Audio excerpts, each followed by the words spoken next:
আজ নিয়ে চলে এসেছি পেপারে টপার কিভাবে বানাবে। তো দেখো, বাড়িতে যদি এরকম কোনো সিট থেকে থাকে তো নিয়ে নাও, তাতে যে কোনো কালারিং সিটই থাকুক। এবার ঠিক আমি যেভাবে ভাঁজ করছি সেভাবেই ভাঁজ করে নাও। দেন আমি যেমন কাটছি সেইভাবে কেটে নাও।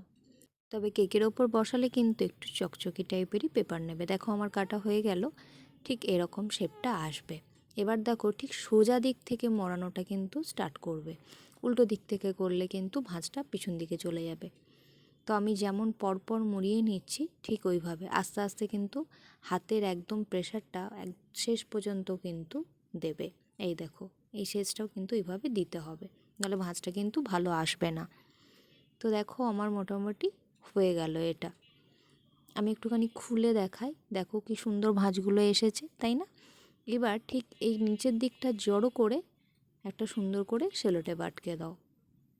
তবুও দেখে নাও আমি কিভাবে সেলোটেপটা আটকাচ্ছি। অবশ্যই একটু বড় গোছে সেলোটেপটা কাটবে, তবে সেলোটেপটা কিন্তু ভালো করে লাগাবে। এবার তুমি যে সাইজের করতে চাও সেই সাইজের একটা টুথপিক নিয়ে নেবে, ছোঁচালোর দিকটা দিয়ে কিন্তু ভরবে, তাহলে দেখবে একদম খুব ভালোভাবে সেট হয়ে যাবে। দেখো, তো আমার এই ভিডিও থেকে তোমাদের কি কিছু হেল্প হলো?